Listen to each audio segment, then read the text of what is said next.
Back to new heights, ladies and gentlemen, boys and girls of all ages, of all over the world. The 92%ers, we love you, and we can't wait to get into this post-Super Bowl Sunday conversation.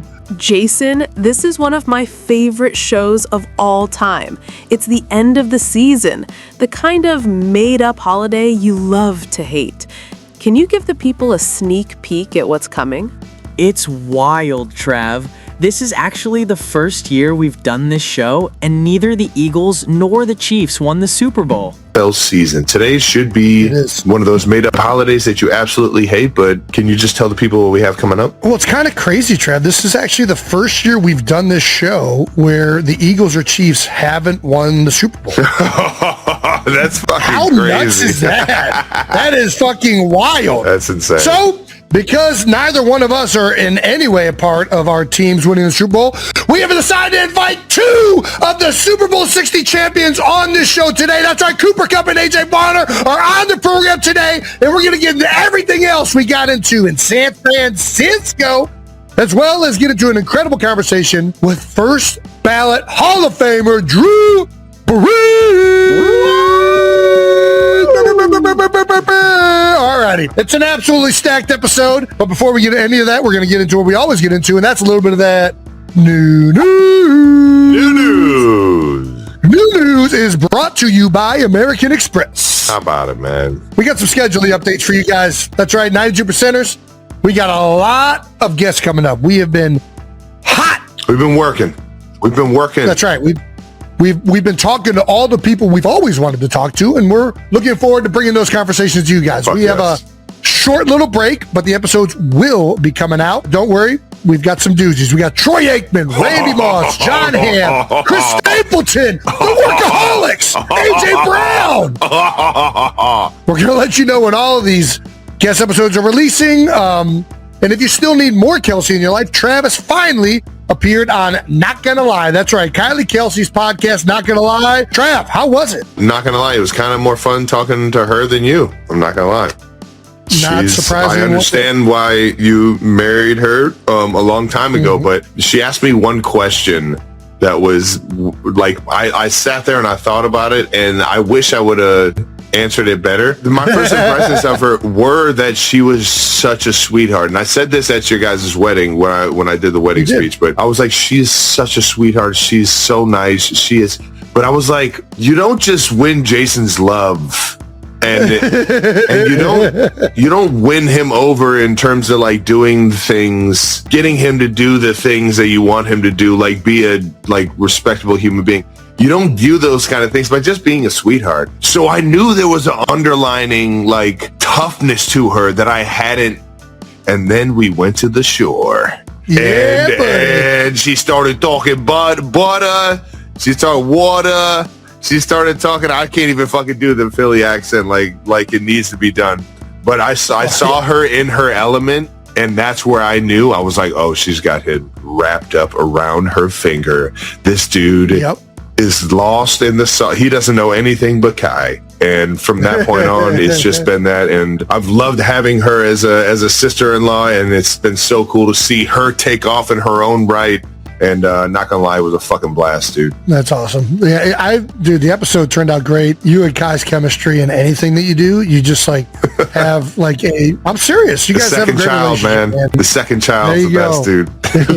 No doubt. We relate. Well, you also admitted that you have never read a rundown, which I'm sure the producers of this show love that. They were very appreciative. What's a rundown? Alrighty. Kylie also adopted an otter in your name, apparently. Something I didn't even know. Uncle Trav's over there in the Philly Zoo, man. We got to get over there, man. I got to meet this.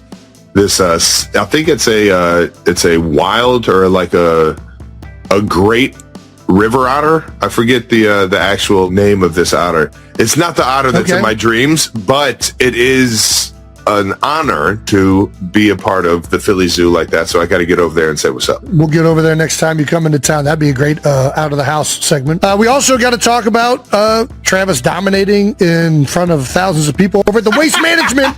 Dominating.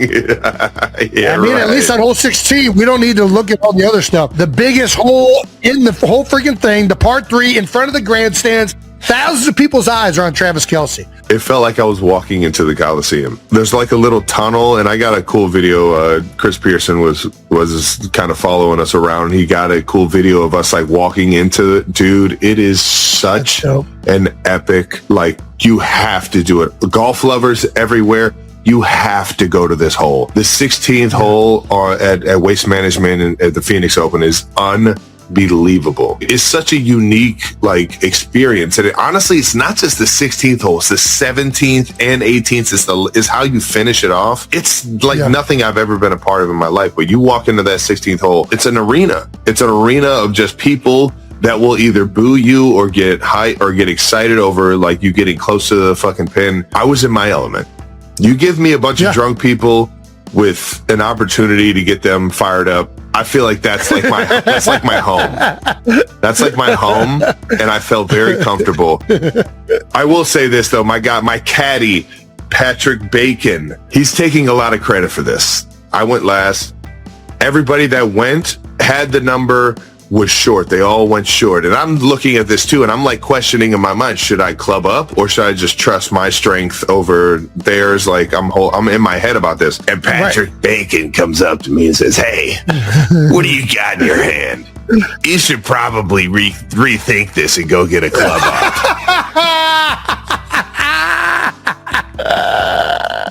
And not that I wasn't already thinking that, but he gave me the reassurance. So I'll give Patty Bakes the whole, he called me off and told me to club up. I'll give him the compliment there, but he's taking full credit for it. Talking to anybody. He's not shying away from talking about it. No, which he should.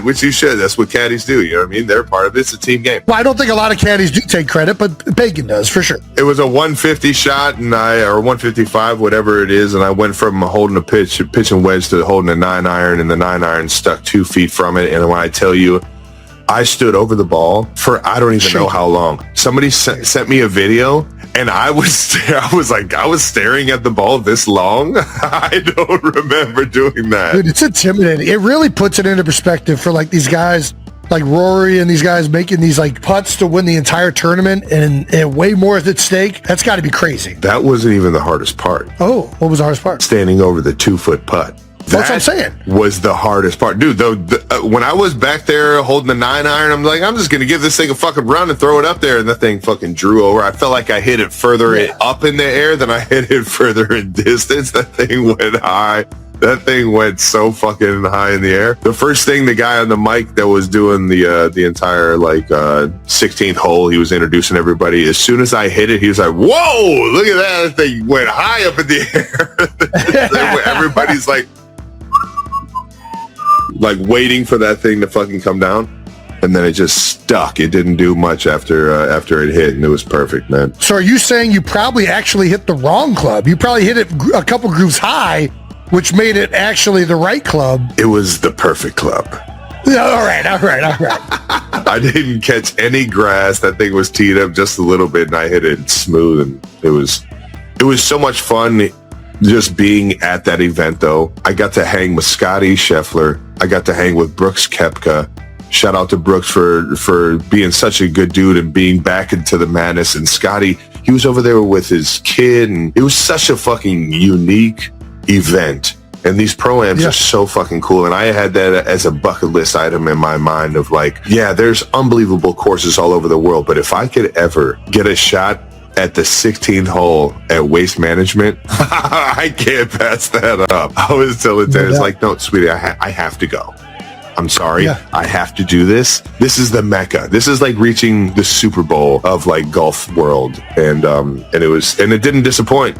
Waste Management crowd is so fucking, they're so lit and so excited and so there for those moments that it didn't disappoint, man. It was so much fun. Well, that's awesome, brother. It was an incredible shot. I loved watching every bit of it. Where do you think it ranks in your athletic achievements of all time? I mean, it's number one in my golf achievements for sure. There's nothing that even comes close. That was the closest I've ever gotten to a hole-in-one. It was like the perfect shot for the perfect time that I'll live through forever. I'll be able to watch those videos forever. I had Jim Nantz talking about it during the fucking Friday broadcast or the Saturday, Sunday broadcast. If Jim Nantz is talking about my golf, I'm doing something right. There you go. All right. Well, Once again, New News is brought to you by American Express. Let's keep this thing moving. Let's get to some bold topics. Super Bowl edition. How about it? Bold Topics is brought to you by Pepsi. One of our favorites. We were a Pepsi household growing up. I'm a Wild Cherry Pepsi fan myself. Big Ed Kelsey likes a nice little diet Pepsi. But shout out to all the Pepsi out there. Seahawks are your Super Bowl 60 champions, and we love the old Northeast Ohio ball player Mike Vrabel and a lot of the Patriots over there. But the Seahawks, they had the juice going into it, man, and they defeated the Patriots 29-13. I'm not gonna lie, I kind of imagined this would happen, and it definitely was a good game. And there was a point there when Drake May started getting the fucking juices going in the late third, early fourth, and they started to make a run at it. But man, the Seahawks just had too much, man. With Kenneth Walker, with our guy AJ Barner and Cooper Kupp, man, they just had the juice, and I couldn't be happier for the guys over there, because a lot of the guys are guys you can root for, man. Yeah, I mean, listen, it's the Super Bowl. Both of these teams are very good.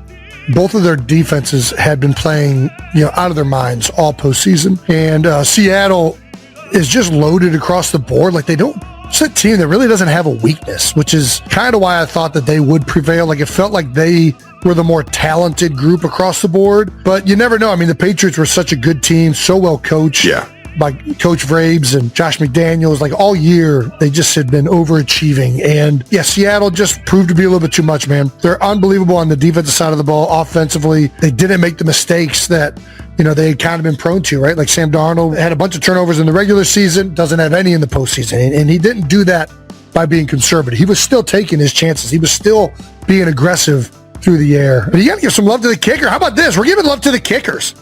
Pinning some guys down inside the 5, making field goals. I am Jason Myers. I mean, through the first half, there was only field goals. This guy was nailing everything. This guy went over with Pat McAfee trying to kick a field goal, and all of a sudden he has appreciation for the kicking game now. Well, I mean, listen, it's the biggest game of the year. We're freaking nailing kicks. Those are huge. Trailed for 1 minute and 35 seconds total this entire playoffs. How fucking insane is that? That is crazy. So they just got off to the jump and just freaking were leading all the way. I mean, they blew out San Fran. Then the big one was the Rams game, which that was the team they had struggled with and had the closest battles with all season. So yeah, I mean, it is surprising. I mean, they were the best team in football this year. The reality was, like, if you look at it across the board, it was really them and LA. Those two teams in that division were the most consistently great teams all season long. And like, yeah, the Patriots had an incredible season in the AFC, so did the Broncos. But I thought that those two teams in particular were the best all year. They continued that throughout the playoffs, and they continued in the Super Bowl. And it's a credit to Sam Darnold for where he's come in his career, all the ups and downs, and being with 5 different teams. Cooper Kupp gets cast out in LA, comes back, resurgence in Seattle. It's just a remarkable story of a team that was assembled, man. And how great they ended up being across the board. It reminds me a lot of our 17 season, and I mean, a lot of Super Bowl teams, but you get like just the right group of guys that all come together, man. And it feels like everything's clicking. The chemistry's there. I mean, Sam Darnold is now, everybody's talking about being a star, but certainly not while the whole season was happening.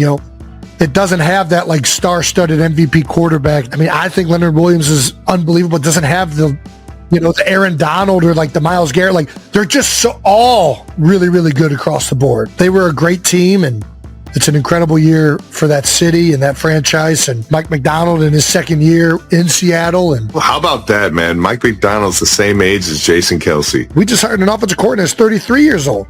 It's nuts, man. I mean, teams keep hiring these younger coaches, and I think it's for a reason, man. I think these young guys come in and they're very smart, but they have a mindset that's open. They're eager to prove themselves. Listen, the old ball coaches have great strengths and whatnot too, a lot of experience, but I think it's interesting that it appears that the league keeps going younger and younger with a lot of these coaching hires. Congrats to Mike Macdonald. He finally gets to see his son. Nice, man. All right, you've heard enough of our thoughts on the game. Let's get to someone who actually played in it. 92%ers. Yeah. Please welcome back to the 2-time Super Bowl champion and the first ever in NFL history to lead 2 different franchises in receiving yards and a Super Bowl win, Mr. Cooper Kupp. No, man. Thank you, guys. Coop. God, congrats, big guy. Thank you. That was a hell of a game. How are you feeling? Yeah, net positive. We're in a net positive state right now. Let's go. Yeah, it's been incredible. Tordell still hanging on right now, or what? Yeah, we're doing great. We're doing great over here. There we go. Yeah, my left eye is not working great. It's been, not a whole lot of sleep the last couple of days. But it's been fantastic. As it should be. Is the left eye not working a result of the game or not sleeping? It's just not sleeping. It's just That is commitment to partying. Way to go, This Coop. is the thing, guys. Way to go. Fuck seeing. I'm partying with my boys. I wish I had a great story for you guys, but this is what happened. All right. Our boys, I got 3 little boys, and when I'm with the family after the game, they had a long day. They were pumped. They were out there screaming their lungs out. They started crashing around 12 o'clock, and started, so it was really what the issue was getting them ready for bed. Nice. We're changing diapers. We're getting pajamas on. Pajamas have holes in them, which obviously aren't going to work. They're not going to work for bedtime. You gotta get those. Yeah. You gotta get different pajamas. But it's the family stuff, man. It's the family stuff. Life goes on. You win a championship, you win a Super Bowl, all that stuff. But man, life goes on. It is funny because I was fortunate to win one in 17 before I had kids, and it was a nonstop party for like 4 or 5 days. And then the Super Bowl, we lost the Super Bowl, so that was part of it too. I was with my family the moment the game was over, and you're just like basking in that. So I'm sure you've experienced it a couple different ways at this point, right? Yeah. Like pretty awesome. Yeah, it is. It's amazing, and that's what you have your moment in the locker room with the guys, and that's such a special thing. But then it's like, how quick can I find my family, be with my boys, be with my wife? And that was, sharing this. It was like when we're not jumping around the room screaming. It was just like the silence of us being able to hold my boys, have my wife right next to me. Like that was all I wanted. That's awesome, brother. Congratulations. Yeah, thank you. Congrats again, brother. The 2-time Cooper Kupp. The first time is always the sweetest, man. The second time has to be fucking epic for you right now, especially because it's with a team that it seemed like you guys just had the fucking you guys just had the juice, man. And it's such a unique thing when you see the team loving each other like it was. Like you told us the stories last week, and it was just, you could tell how close you guys were. Yeah. Mike McDonald, your coach, after the game even said Cooper is an absolute force multiplier, an absolute stud of a person, stud of a teammate. Have you been called a stud this many times in your life? It's a lot of stud. It's a lot of stud. Yeah, there we go. It's a net positive guy. Yeah, exactly. Can't look past this though. This should cement him in the Hall of Fame, in my opinion. Super Bowl MVP, 2-time champion, all-time great teammate. The guy was just loving you up at the end of it, man. It just shows how close you guys are, man. Yeah, and we got a great group. Real quick, you got to plunge that French press for me. Plunge the French press for me. Yep, there we go. Pour yourself. This man is dialed. Okay. In the future, you just a nice slow press. Nice slow. Is that too much? Was that too fast? It was a little fast, but it's okay. In the future. Yeah, there we go. Yeah, look at that. Ooh, that's a good color. Yeah, that's a good looking cup of coffee. Smell but it. Yeah, this group. It was so much fun to be a part of. I can't still going. This is unbelievable. It's still going. Oh! But yeah, this group was so much fun. It was so much fun to be a part of this team, and I've appreciated working with Mike. He's been unbelievable, and I mean all those things he said. You don't go to the Hall of Fame for being a great teammate, but you don't go to the Hall of Fame for winning 6 Super Bowls either. We just learned, right? So, I mean, that's a tough bit. What do you go to the Hall of Fame for at this point? What exactly are the credentials to get me in the Hall? Yeah, it's up for debate right now, apparently, but you'll be in. Sorry, I just had that one just popped in my head as I was talking. I feel like you've only had coaches under the age of 40, which is insane. Like, what is the everyday like? Because I've literally only been in a building where it feels like my football dad or like my fucking like uncle is like looking at me like, you need to pick this shit up. And it's like, there's like an authority figure that's like there, that's like, has like the years of wisdom through like Brett Favre and like the legends that we grew up playing. Like I only have that understanding through that. Like, what is it like playing for a guy that's like young, high energy? Like, not to say that Andy's not, but go ahead. Oh yeah, no, I mean it is. It's that's all I know. So I've had young coaches, basically my entire life. I mean, same thing in college. So I don't know any different. Energy and all that stuff is fantastic, and there's never been an issue in terms of the like wisdom piece or the authority piece. I was gonna say like lack of wisdom. Yeah, but I think what I've appreciated is there's like from Mike, there's been a humility that I think is really special, and I think the like accountability is a big part of that. Being able to admit that you don't know everything, and that's a huge part of being a leader that is undervalued. And if you think you know it all, it's tough to collaborate, and collaboration is where football lives. And for sure. He's been awesome about that, and so I've really enjoyed being with Mike. Dude, I can't agree more. Like I've had young coaches, I've had old coaches, and don't get me wrong, Andy Reid's a 101, Trav, but I find a lot of the times these young coaches that are hungry and really trying to make it do have this growth mindset just inherently. Like they want knowledge. They're trying to grow as much as possible, and they don't think they have everything figured out, and that's certainly one of their advantages. And as far as like leading anybody, like don't get me wrong, if you've done something before, you get that initial buy-in easier.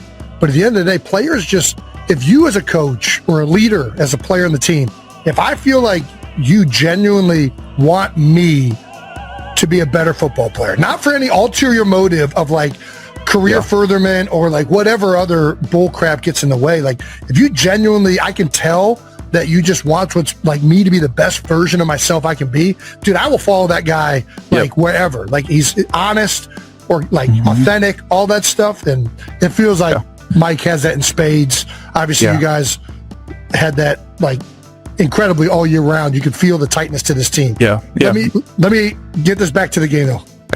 Is this how the game was expected to go? Like what did you guys think as the game was going around? Yeah, I mean, we expected to go out there and win the thing. Come on, it's just what we expected to go out there and win the thing. We talked it into it. But you're playing against a good, really good football team. You're not in this. You don't get to the Super Bowl, regardless of all the storylines around. Like they had to navigate the storylines about whether they deserve to be there and all this stuff, and that's just it's all baloney, right? Yeah, it's all nonsense. They are in the Super Bowl for a reason. They're a good football team. Yeah. They're well coached. There's good players over there. So you're playing against the best in the world. It's the best in the world. Like you're in the NFL, you're playing against the best in the world. But the expectation was to go out there and win. And I thought they had a really good plan early on. I thought offensively, we were uphill on a lot of plays early on, where it's like, man, they've got a good feel for stuff. They're putting their players in really good positions, and we were making some mistakes that didn't allow us to finish drives. And luckily, J-My was unbelievable finishing drives and field goals for us.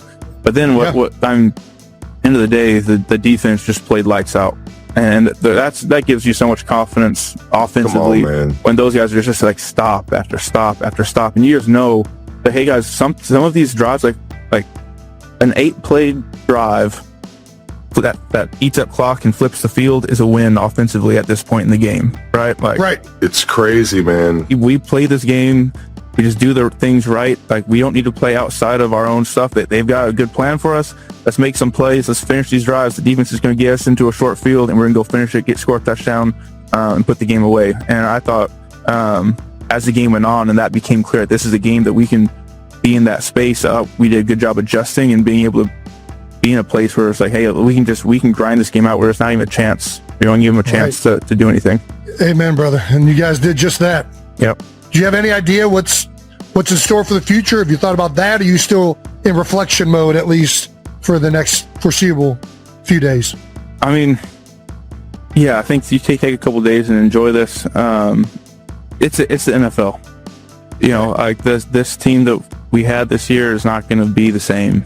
And so I'm enjoying, we got today, tomorrow's the parade, and we get, our last 2 days to be with this team and what this 2025-26 Seattle Seahawks team was about.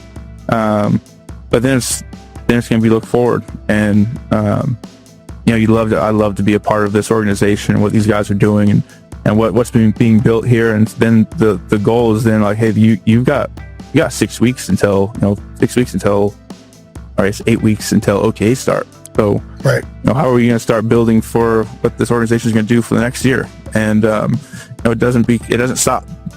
Time keeps going on, and we got like Seattle Seahawks of 2026-27. It technically starts now, and so we're behind.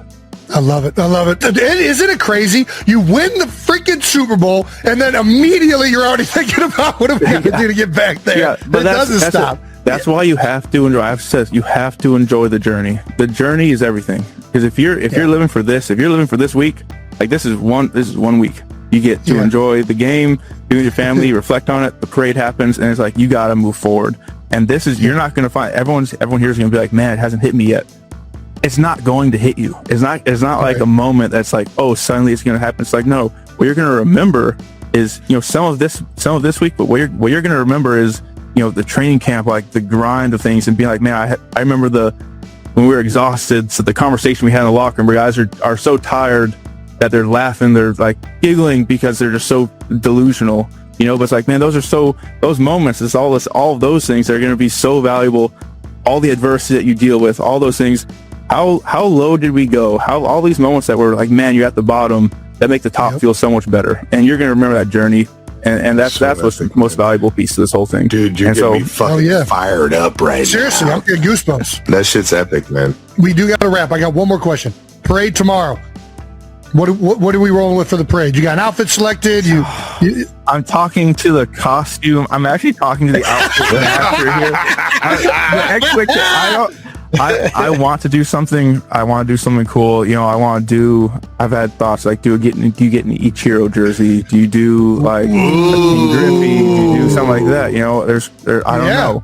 Listen, Jason, if you've got an idea, you send it over to me, and we can maybe make some. If it aligns, we make something happen. You know what I mean? All right. Okay. You let me know. I'm going to get this coffee in me, and then these ideas just start flowing. That's how it works. Going. Brew up some ideas. We got our guy AJ Barner pulling up after this. Let's go. So pumped for Barnyard, man. Hey, that play, this touchdown was almost a disaster. It was almost a disaster. How? Oh, we were all out there. Look, there was a problem. I think it was on the wristband, but we called the play. Jackson is out at the time. He's going through his protocol to get back out.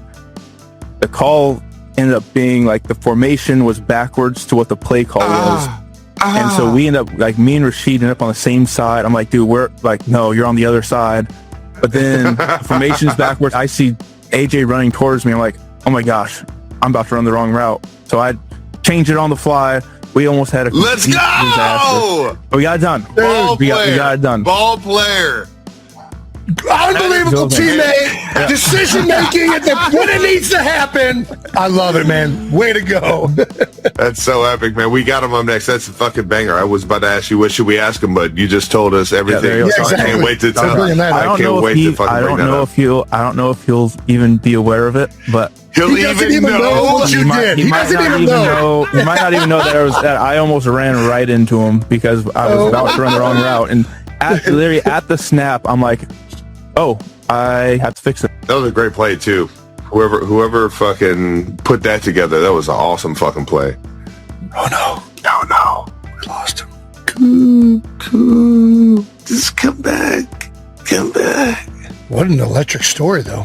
That's epic. The Ethernet cord has been found. We're in business. Coop, I believe you were talking about the play, AJ Barner play, and you're saying he might not know, might not even have a clue. Yeah. He might not be aware of what was happening on the outside and the consternation that was happening between me and Rashid, knowing that we were told the play was being run the opposite direction, Yes. Yeah.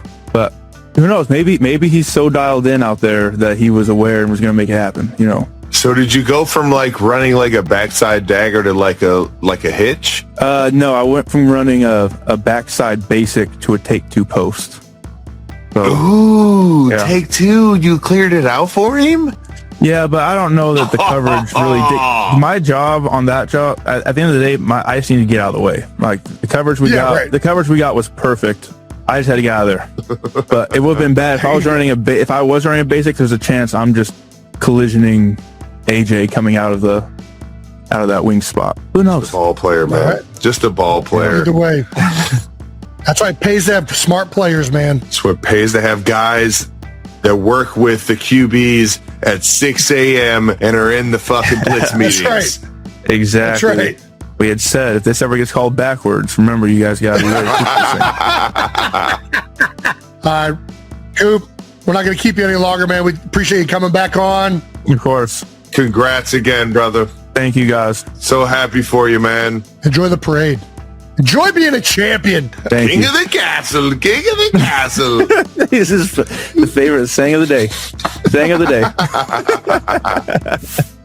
All right, and thank you to our presenting sponsor, Xfinity. Xfinity knows that a lot can change in 5 years, so they created Xfinity 5-year price guarantee. Oh, how about that? Xfinity members, you don't have to worry about their internet price changing. That's right. Get one price for 5 years, guaranteed. No contracts, no commitments, just reliable Wi-Fi, all at the same price. 5 years from now, who knows where we'll be?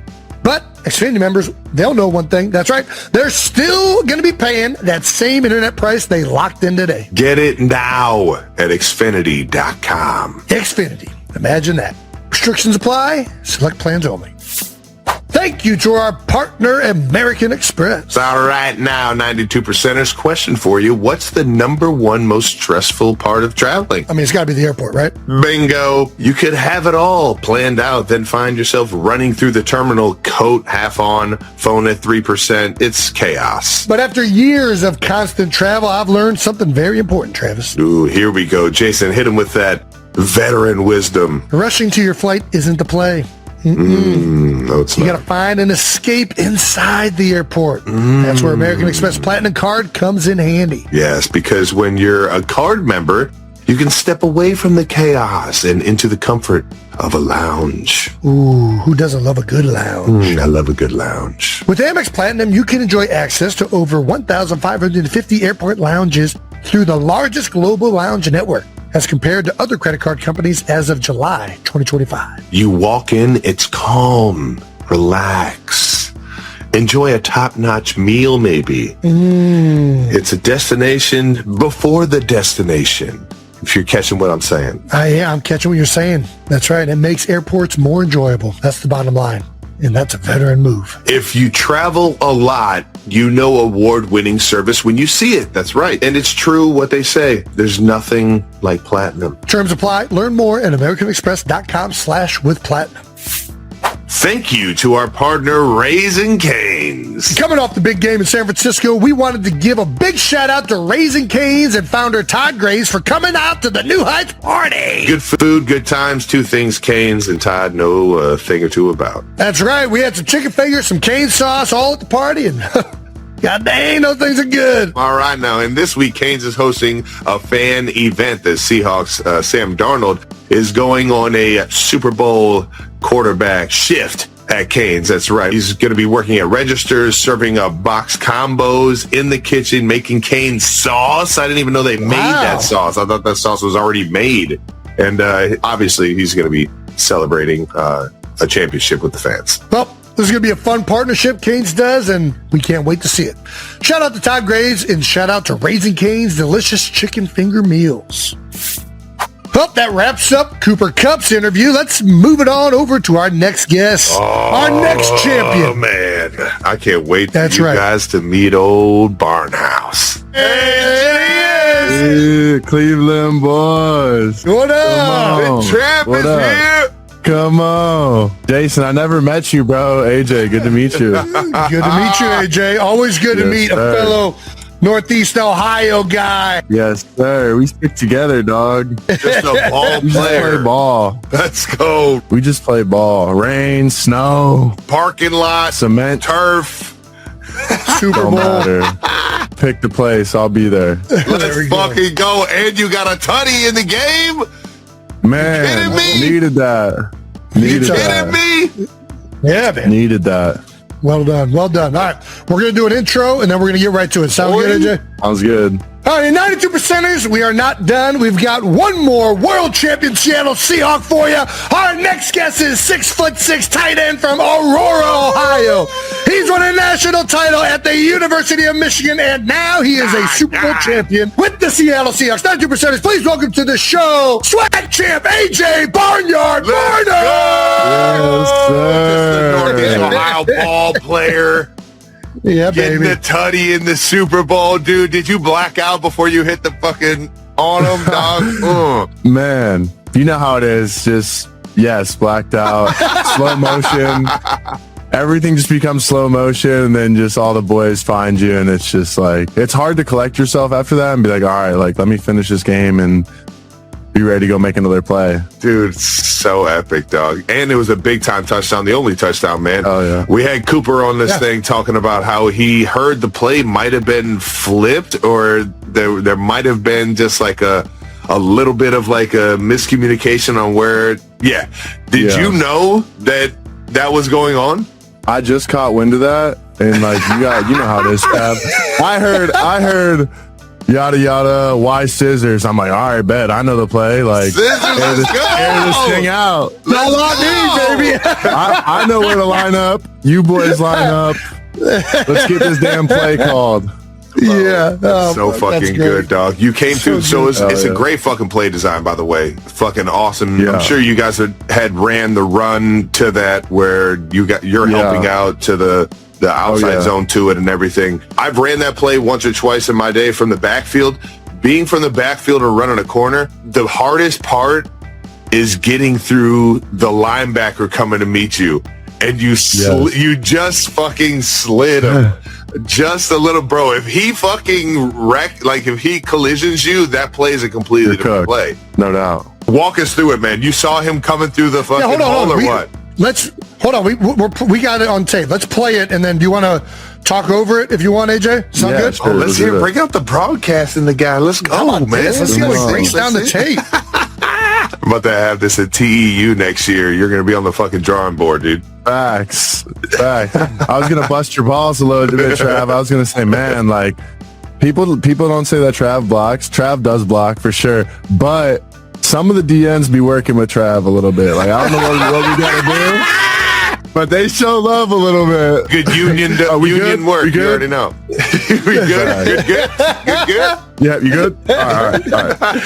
But so we run the shit out of outside zone. This is Zorro concept. I'm sure you guys know Zorro. Yeah. And like this combination is two tight ends, Zorro blocking and end big to like usually the corner, the safety who's down, who's this guy who's down next to the linebacker. Yep. Yeah. on the right. So Yep. obviously we're going 2 for 2 there. We ran the hell out of it. And like Trav said, pre-snap, like I'm looking over there. I guess the formation was messed up. And I'm trying to get a peek. Like, all right, who am I going to have to navigate here to get out? And again, like, it's like, I feel like the route is what it is on the paper, but it's like, all right, like, how can I get out and just get free? Get free. So yeah, man. if you run it, just navigate it out of there. And as soon as I seen Coop clear, I was just off his hip. And then could have been a little bit smoother, but Could have been smoother. What are you talking about? You got a touchdown in the Super Bowl. No, bro, are you kidding me? nah, for sure. Maybe could have stayed up, but Oh, get out of here. I'm just like running. Bro, when you got through second level clean, were you like, I'm open, bro? Bro, That fucking, like, it's the like, way dog, the mind just- works is just like, Yeah. It's like, where's this ball at? I'm trying to find it, track it. I know it's coming. And you know how it is too. Like, I'm looking for the quarterback. Yeah. I'm trying to find the quarterback's eyes and like where he's at in the pocket. You see it in the air, the trajectory of it finally. Like, once you locate the quarterback, and then it's just like, all right, let me go glue this. There we go, baby. And then boom, Let's the do world it. stops, slow motion. Yeah, but I feel like you live those moments out before they happen. Like, The only reason I wanted to play this back is you guys do such a good job of selling this. The backers actually run through, right? yeah, And that's why I want to give Darnold some props here.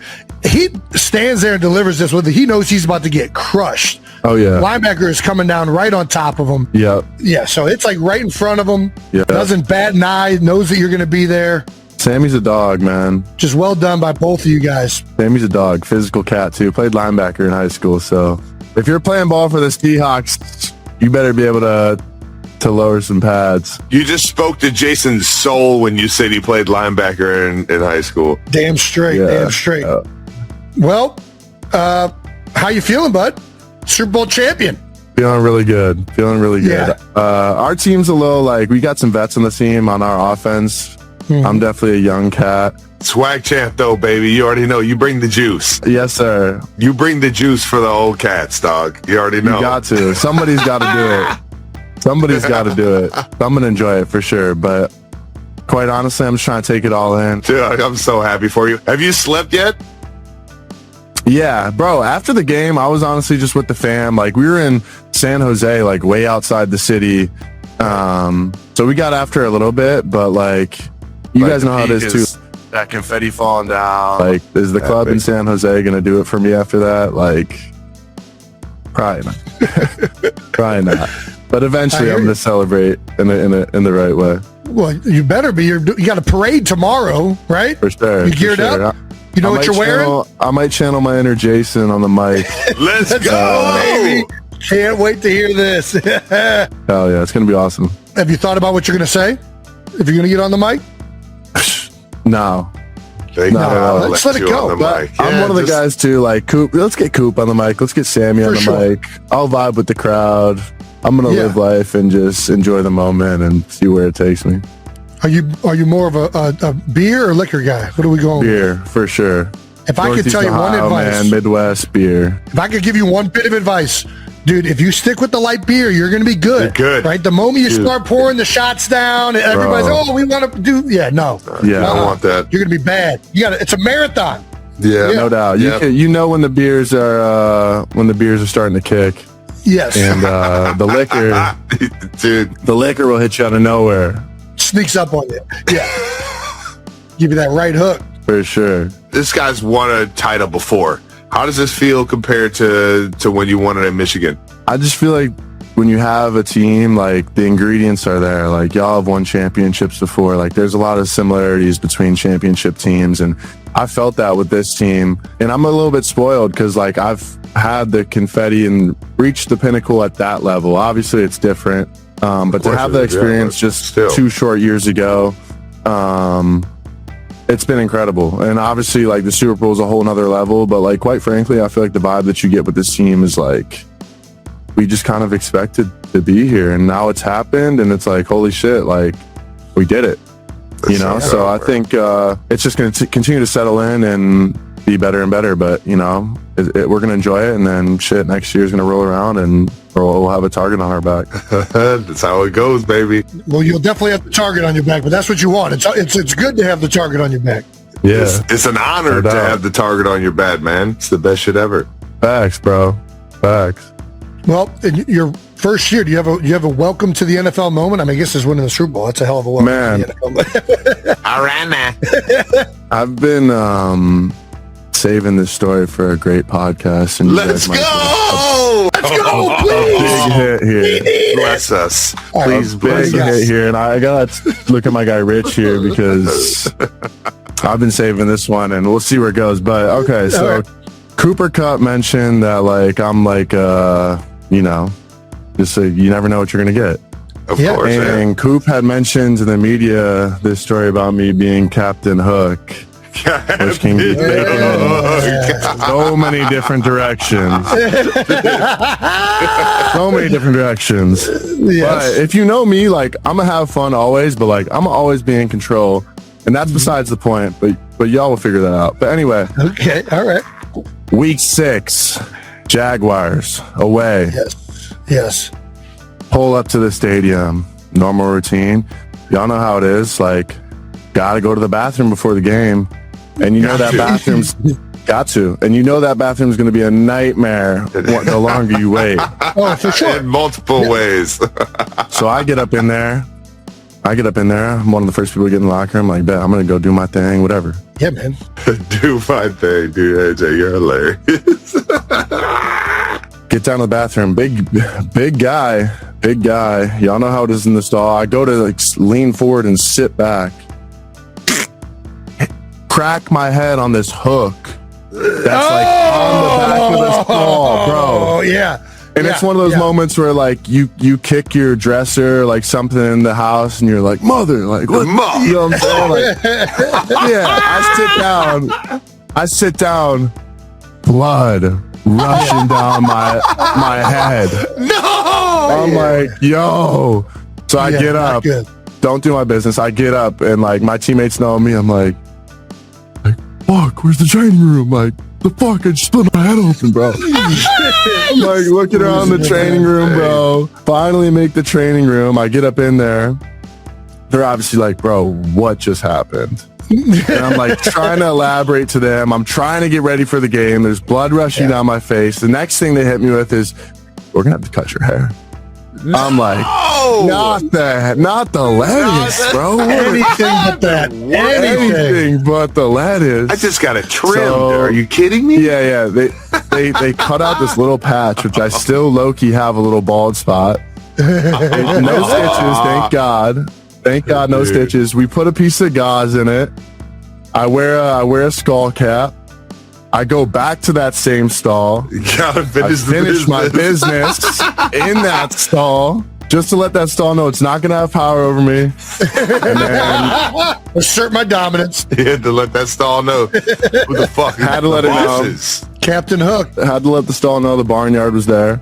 And then went out, won the game, had my season high in receiving yards, basically off one catch that I had for 61 yards. And we won the game, and I cracked my head open, and that's it. Captain Hook! Captain Hook, there we go, baby. Crazy. That's so crazy, dog. But y'all can only imagine, like, just getting in that frame of mind for the game, and next thing you know, you just cut your head open, and just blood. I was like, bro, like, what are we doing? So it was epic. I've only known one story from that in college. We had a guy, I won't say his name, everybody from the university will know him, but he would bash his head through the drywall right before the game. We all assimilated in this like one area. We all know that one guy. Yeah, and he would bang it, and there were just holes in all the walls. Well, we go to the bowl game in Canada, the International Bowl. And my guy goes to do it again, and he hits a stud and gashes his entire head. No he way. Couldn't play in the game. You didn't play? Couldn't play. Damn. Dude. I figured that would be the guy that'd be like, hey, I'm still playing. But nah. I think he wanted to. They didn't let him. Yeah, of course. He definitely wanted to. Everyone knows that guy. Yeah, exactly. You need one of them on the team. And if you're from Cleveland, you may or may not have been that guy. Exactly. I've been there. Yeah, exactly. There you go. I've been there before. There you go. I've been there. All right, one more before we let you go. We got to ask about this quote, blocking for Kenneth Walker. All right. Grind meat, carry water. We get it done in the trenches, baby. All right, now. That's a fucking banger right Where did there. this come from? The This sounds like barnyard. something out of like Keanu Reeves. This sounds like something like I would have heard in like The Replacements or something like that. Bro, like you guys said, like sometimes the boys need a little pick-me-up on offense. I play tight end. I'm next to the O-line. Like, I kind of got my cred for being a blocker, even though... Okay, you get after it, dude. You know, oh yeah, I get after it in the trenches, and I love my O-line. I love running the rock, and I played at Michigan, and we run the piss out of the ball.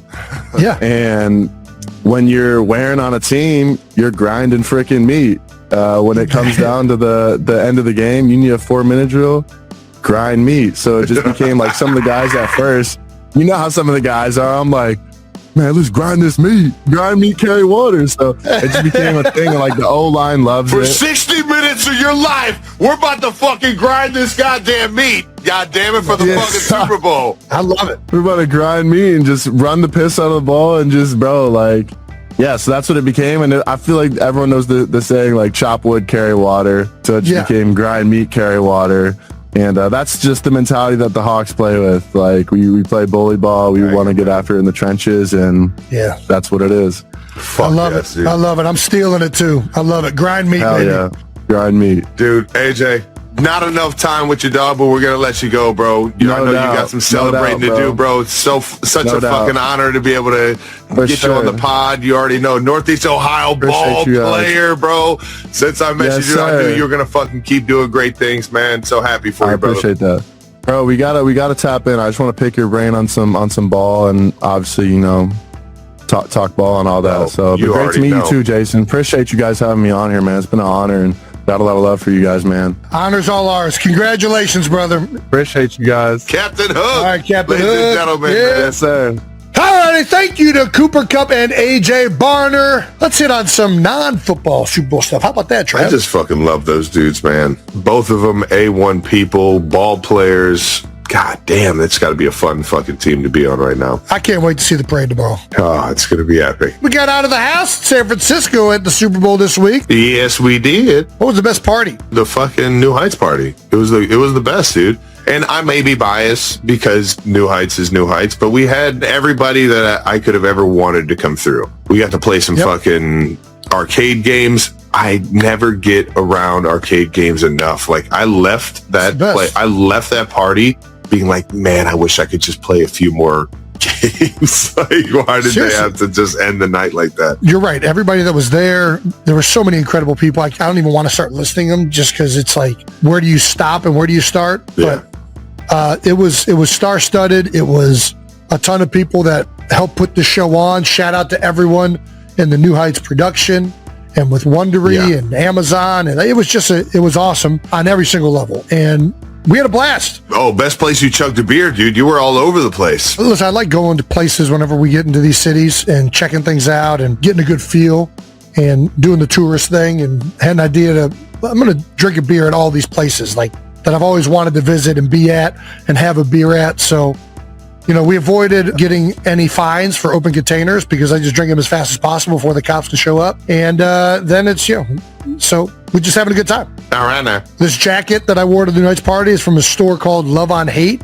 Got to shout them out over in Shout out to Love on Hate, yeah. of San Francisco, where the hippie movement basically started with the Really? Grateful Dead, Janis Joplin. Yeah, man, a lot of freaking awesome. Oh yeah, man, pretty cool. It's a tie-dye shop. Apparently will always be a tie-dye shop. I love some good tie-dye, man. The thing is epic. San Francisco was an awesome city. Probably drank about 60 to 70 beers throughout the whole week, so gonna recharge it. Had a blast. Did you DJ anywhere? No, I'm not a DJ quite yet, but I am a like proud supporter of DJs everywhere. I am a big music guy, and I'll go everywhere. I saw two of my favorites over in Loud Luxury at the Tight Ends of Friends party with George and Claire, and hung out with the Chainsmokers. Saw my guy Disco Lines. Did you see Shabuzi? I did. I dapped up Shabuzi. He came over to the hotel. I was like, I was just with your brother. I'm like, oh, okay, dope.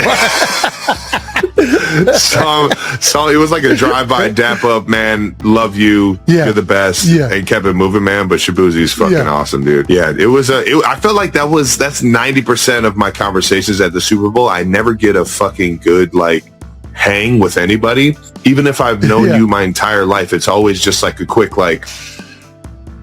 how are things? Well, there's great. We got to catch up. I got to keep moving, and it's the worst. There's a lot of But it was awesome to see them, and I ended up catching Stapleton live, man. That was the coolest performance I think I've ever seen at a Super Bowl. Seeing Stapleton in person in a venue like that, it was I don't want to say it was intimate, but whoever's event that was, which I just showed up because it's Chris Stapleton, but whoever's event that was fucking, they played it perfectly. Stapleton went up there and fucking rocked the stage as he always does. It was just such a vibe, man. Kylie and I have been to a number of Stapleton shows at this point. I mean, he does not disappoint in any venue, but there is something. We saw him last year's Super Bowl, and it was a similar environment where it's not like small, but there's something about it where it's like intimate. He's like right there, and he's just got so much character and feel to his voice and the songs. Well, we got the interview coming up with him that we'll be releasing at a later date, but awesome. Chris is the man. Best show I've ever been to still. Love going to his shows. Shout out to Stapleton. Shout out to San Francisco. Awesome. Did a great job hosting that Super Bowl. It's the second time I've been to San Fran for a Super Bowl, man, and both of them were so much fun, man. The only negative is how far the stadium is away from the San Francisco city area, you're driving to go to it. But most of the stuff throughout the week is centrally located in San Fran, which isn't that bad. We grew up in a era of fandom, and Cleveland did this to us. Cleveland had all sporting events in one located area. The Gateway District in Cleveland was that. It was you had the Tribe, you had Jacobs Field, you have Gund Arena, you know what I mean? They kept it all downtown right there. And it was just, it made it easy, and it made so much sense in our minds. The owners, they get so much more opportunity getting to the outskirts of the city, and it's hard to argue with those opportunities. And we're dealing with it right now in Kansas City. Like we're going over to Kansas, but at the same time, it's like, if you look at that deal in terms of a owner, like that's one of the greatest opportunities you could ever get as an owner. And I think it's going to be unbelievable once it's finally set in stone, but it is going to be kind of heartbreaking knowing that the Chiefs are going to move away from Arrowhead and that side of like the Missouri side of Kansas City. And it's just a part of the old, professional sports. It is a business at the end of the day. And I think a lot of circling back to the San Fran deal, man, it was still awesome to be around the city of San Francisco, feel the culture, feel the excitement that was going on all week inside that city. And then it's still a beautiful stadium that they played the Super Bowl at. So, well, listen, I hear what you're saying. And if I was an owner, I might feel differently. But fuck that. Keep those stadiums in the cities. I know you guys want to make all your money and you want to have your shows and you want to do all this stuff. I hear you, man. The fans pay a lot of the money for you guys to have all these things and for the NFL to exist. And I don't like the stadiums moving. I don't like the Cleveland's moving out of Cleveland. I don't like that. Well, the Arrowhead's already outside of Arrowhead, so I don't really care that much whether it's in Missouri or Kansas. But I don't know, man, these cities, there's something awesome about going downtown into the heart of Cleveland to go see a Browns game. And I hear you. They could figure out a way to build a new stadium downtown. Like you could build a big, beautiful stadium right down there. And you can do the same thing in Kansas City. You could do the same thing in all these places. And then it wouldn't be an hour and a half drive out there. I get that these owners want to make money. Yeah. But at the same time, I don't know why I don't like it. I don't like it. I hear you, dude. I hear you. I got. We're both on the same train in that regard. It's just kind of how we're built, man. Once again, Bold Topics is brought to you by Pepsi. Let's move on to some Stamps of the Week. Stamps of the Week is brought to you by Raising Cane's. Yeah, buddy. Our friends over at Raising Cane's threw a bunch of fucking parties. I met Todd Graves for the first time. Nice. You actually got to say what's up to him? He's at the New Heights party. Nice, man. I don't need to read any other nominee. I know where I'm going. Stamp of the Week goes to Jeff Stoutland. Listen, Jeff Stoutland resigned from his post with the Philadelphia Eagles this past week.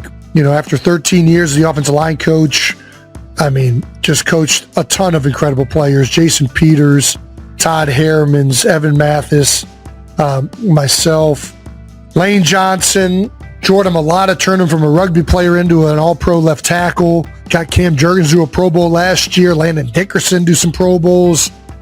Isaac Seumalo, he's done such an incredible job within the Philadelphia Eagles organization, and he's been such a mainstay throughout multiple head coaches at this point. It just sucks to see him go selfishly. As an Eagles fan and as somebody who played with them and somebody that still goes to the facility. I still go to NovaCare on a regular basis, and I'm not going to be able to see Stout anymore, and that just, it's frustrating for me. And I think frustrating for a lot of people in that building because he was a personality that was, a lot of people gravitated towards. And, this is the reality of the business. Coach, I love you. I don't know what's next, but whatever it is, whether it's coaching or whatever, I know you're going to be great at it, as you always are. And, I get that the team is trying to move forward and really embrace this new system and, really redesign what this offense is. I wish Stout could have been a part of that, but sometimes it doesn't work out that way. And, anyways, love you, Coach. Couldn't be more happy to have been coached by and 27 Pro Bowl linemen were with Stout over that 13 years. Wild. You already know, man. We got so much respect for him, and he's one of those guys that you meet in crossing just because you were playing for him, or I got to meet in crossing just because you were playing for him, and he's one of those guys that you would fucking just know you'd love playing for, man. And it's across the board. Anybody that runs into him knows you're going to get everything this guy has. And on top of that, he's going to be real about it. And we're going to get shit done. One of the best ball coaches that I've known from afar. And could it be Couldn't be more proud to say congrats on everything that your career has gotten to this point, Coach Stout, man. We love you over there. And at the same time, if you ever want to come on a podcast and talk some ball with some old has-beens, man, come on over, dude. Always welcome. We'd love that. Always. All right, what else do we want to get into? Who do I want to give a shout out to? The quarterback of the Super Bowl, Sammy Darnold, man. You get my fucking stamp of the week, stamp of the year, man. There we go. We're so fucking happy for you, man. And the world is happy for you. You've weathered the storm perfectly to where everybody's fucking rooting for you. And I'm so just, ecstatic for you, dog. Stamp of the week, because you fucking fought through the bullshit and you're the fucking crown champion, man. You're at the top of the fucking mountain. Couldn't be happier for you, man. And that wraps up Stamp of the Week, brought to you by Raising Cane's. Get to your Raising Cane's, enjoy some chicken and some toast. Don't forget the toast. Thanks to our partner, Expedia. When we travel, we like to keep things simple. Of course we do. Expedia is the all-in-one travel shop. When planning trips, flights, hotels, vacation rentals, cars, activities, you name it, it has all of it right there. It does, and that's easily the best thing about using it, is that it is all right there. You don't have to go to 15 different sites and yada, yada, yada, bada bing, bada boom. You can package it all up in one bundle on Expedia. That's what I've always enjoyed about it. And listen, especially when you're doing it with a big family trip or a trip with the guys, it gets complicated if you're having to go to all these different things, right? So that's where it really comes in handy for me. With Expedia, you can book however you want. Lock everything in at once or book it piece by piece, flight by flight, and then house by house, and then car by car. You can just do it by your needs. And when you bundle on Expedia, you can save up to 30%. It just makes sense. One place, everything you need, no bouncing between apps. Expedia, the one place you go to go places. Members only. Savings vary, and see the site for details. Thank you to our partner, Pepsi. Oh, I love a good wild cherry Pepsi. Over the weekend, you probably saw Pepsi's new spot with the polar bear doing the Pepsi challenge. And look, we got to talk about it because it's actually kind of wild. It is. It's the Pepsi paradox. Basically, when you take the labels off and just go by taste, people choose Pepsi every single time. Everybody knows this. They brought back the Pepsi challenge. And get this, 2/3 of people said Pepsi Zero Sugar tastes better than the competition. And Pepsi Zero Sugar won in 100% of the markets they tested. That's not just winning. That's dominating. Break out the brooms, because that's what I call a clean sweep. Don't trust us. Find Pepsi Zero Sugar near you and let your taste decide. Because you deserve taste. You deserve Pepsi. Thank you to our sponsor, Allstate. Checking Allstate first could save you hundreds on car insurance. That's smart. Not checking the weather before a work trip? Not smart. Nothing says professional like shivering on the sideline. Yeah, checking first is smart. So check Allstate first for a quote that could save you hundreds. You're in good hands with Allstate. Potential savings vary, subject to terms, conditions, and availability. Allstate, North American Insurance Company and affiliates in Northbrook, Illinois.